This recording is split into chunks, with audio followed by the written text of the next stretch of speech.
For the longest of time, Thomas Mapfumo criticized the ZANU-PF regime after receiving a few dollars. He is now the drum beater.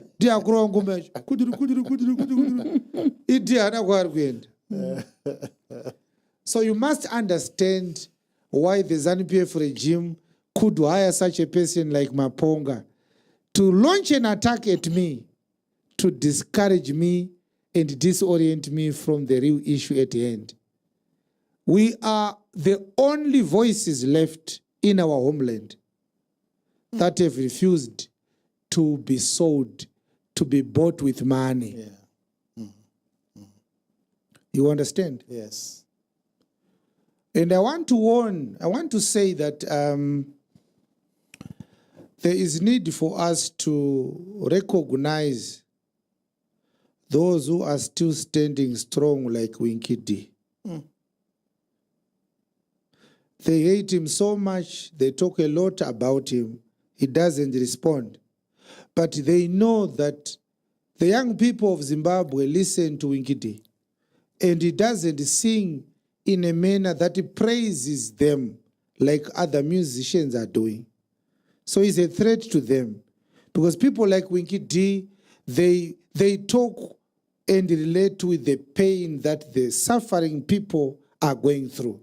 So he resonates with their pain and they resonate with his music. Such a relationship is a threat to despotic governments.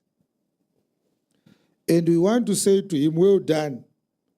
I am not sure he will hold on for longer, understanding the terrain is functioning in. But for that period he has stood strong to this date, it is worth mentioning. So you're going to see people like Winky D and perhaps the politicians like Jacob Garivume, the BTs and the job seekers and Hopo Shungono and a few others. The rest of the people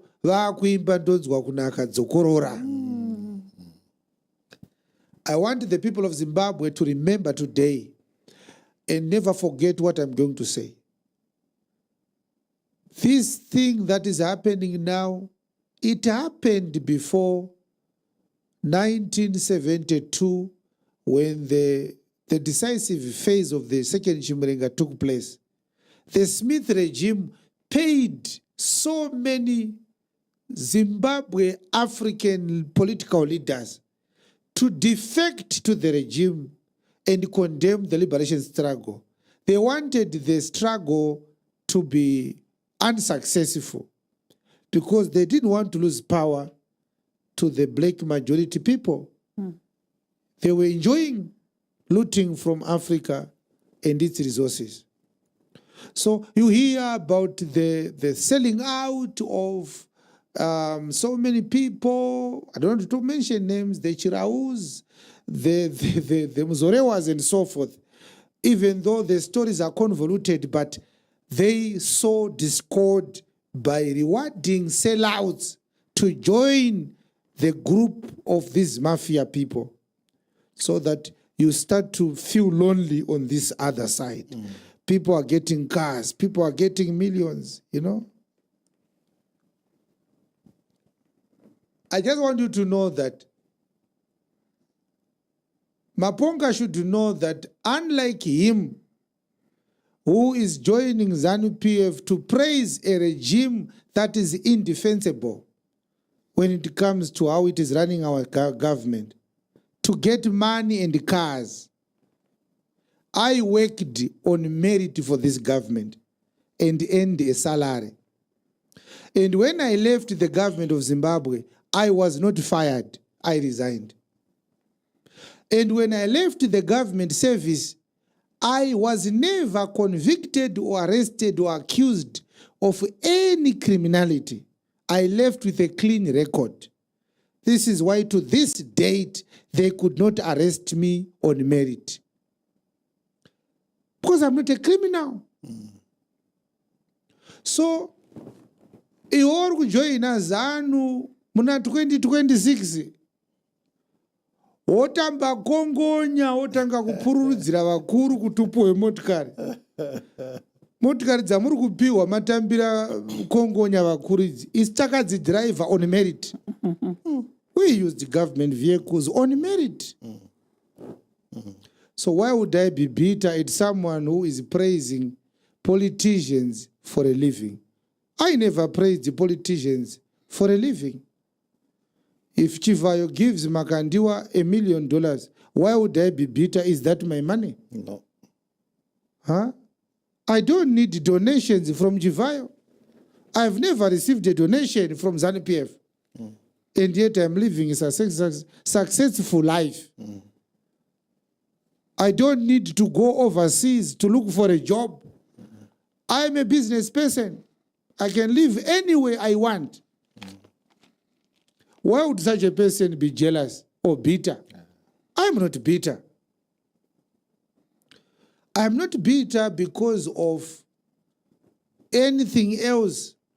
I am bitter because of one thing, and every Zimbabwean who is right-minded is bitter. Misgovernance, like what we have now in the Kariba disaster. Yeah. The Kariba disaster is one of many disasters happening in Zimbabwe every day. People are dying on the road. The Mnangagwa bus accident, this bus accident, that bus. It's because there are no roads. Look at this disaster in Kariba. If we had people who are patriotic, people who love their country, people who are in love with Ubuntu ideologies, Pan-Africanism, which Maponga claims to have. My question is, how did he write that the spirit mediums are the ones that killed the people in the Kariba disaster? Go and follow and read the article he wrote. He wrote that the spirit mediums were unhappy that a boat made by European engineering is carrying people in their water body. So Mbuyane swallowed their children in a rage. How can such a man be a Pan-Africanist who doesn't sympathize with the suffering and grieving masses of Zimbabweans after such a disaster? The lunatic. Now, I want you to see the irony of things in Zimbabwe. It costs $300,000 at most to buy a new ferry like that one. And yet, our government allows people to travel in such a useless boat that is as old as our independence itself. This boat is older than me. Yeah, yeah. And look at how it looks. It is now in a condition that is clearly stating that it should have been parked a long time ago. Belongs to the museum. It belongs to the museum, this boat, this ferry.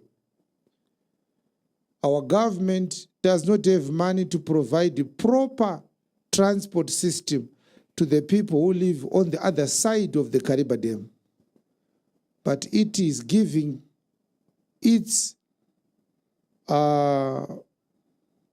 patrons money to donate millions of dollars to scoundrels and fake pastors like Makandiwa.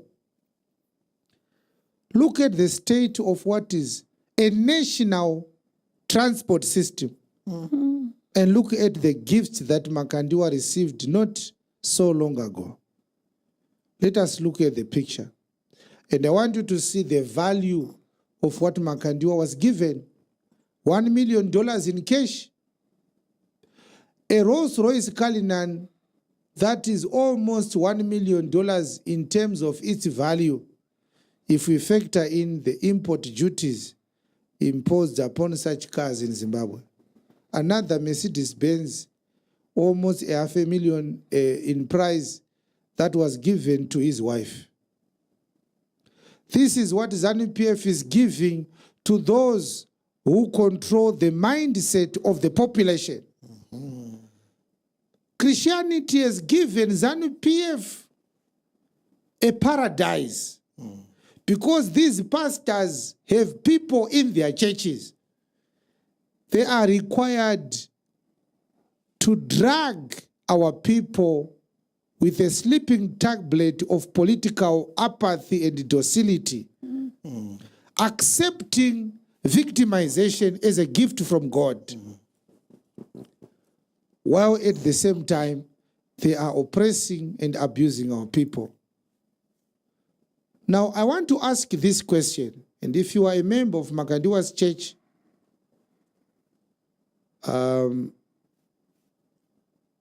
and if you have a relative who lost his life in the Kariba disaster, do you understand the connection between the gifts that Mnangagwa received not so long ago, less than 2 weeks ago, and the Kariba disaster? Do you understand the connection? That is why we are here, and that's why I'm talking like this. I want you to know that the gifts that Chivayo gave to Mnangagwa, they are bought with money that is looted from our resources.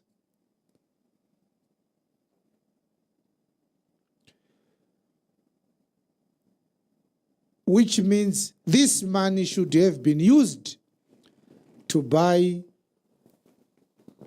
safe transport systems for our people in Kariba. Yeah. And this disaster could not have happened. The blood of the people who perished in Kariba is on the government of Zimbabwe's hands. Mr. Mnangagwa and his government, they are responsible for the death of our people in Kariba. In law, it is called negligence. Their negligence caused the death of our people.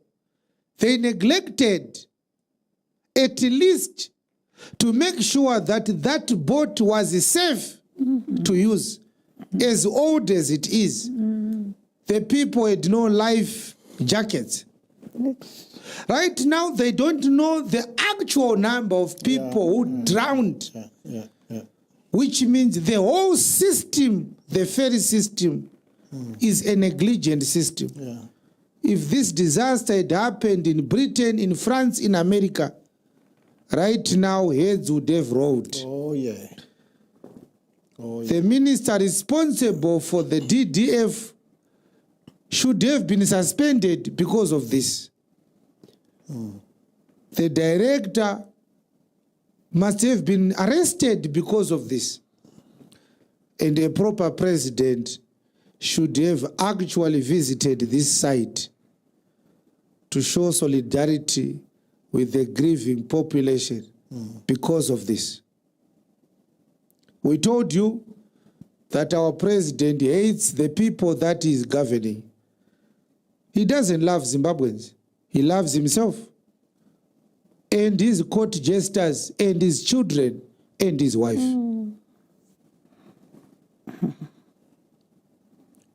I want you to write something if you are listening to me right now.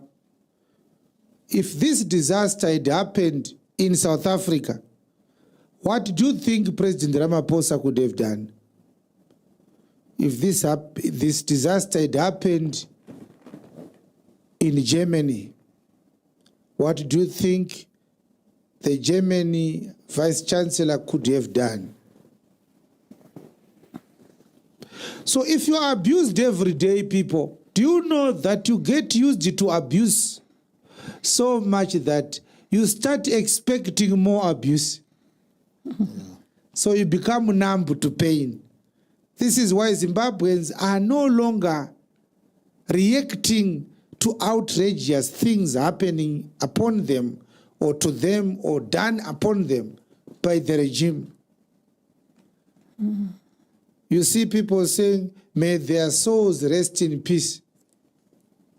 They did not die in peace. These people. How can they rest in peace? Yes. Is this what you call resting? In peace. Yes.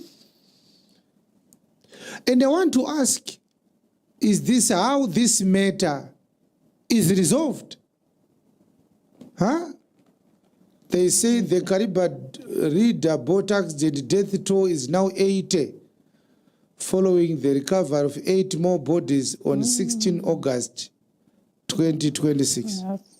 So 80 people died. So far, that's how much we know. And this is what the police have posted on their X handle. 80 people have perished because of misgovernance. I told you that these people have blood on their hands. So blood will flow following them everywhere they go. Pamazuva heroes papo, after claiming that you are building the nation, nyika inovakwa nevene vayo. Tikatarisa bhoti ritobva tabvunza kuti muri kuvaka chii? Ndimakavaka here bhoti iri? Rakavakwa rakatengwa naSmith bhoti. This boat was Ian Smith's project. This is what they are building. They wanted 2 more years to finish their projects. This is one of the projects they are finishing until 2030. Pipe varukunzi varikuita hit the ground running. Do running yacho iyoyi. Imagine kuti baba vabuda pamba vachiti varikunotenga muriwo mobika sadza. Vozouya na 12 midnight vakabata beans dzisina kubikwa voti ndazouya nemuriwo manje. Zvinorwadza zvinosirisa mhuri yeZimbabwe ndizvo zviri kuitika munyika medu. Isusu seZimu News Media tiripo pakutsvagira nyaya. Tinouya nenyaya semaonero atinenge tadziita, hatina chatinowedzera kana kutapudza. So don't forget to subscribe to our channel, like, comment and share. Don't forget to turn on the notification bell. Kuitira next time patino upload a video, unoita wekutanga kusangana naro. Thank you so much for watching our video. For that, I am signing out.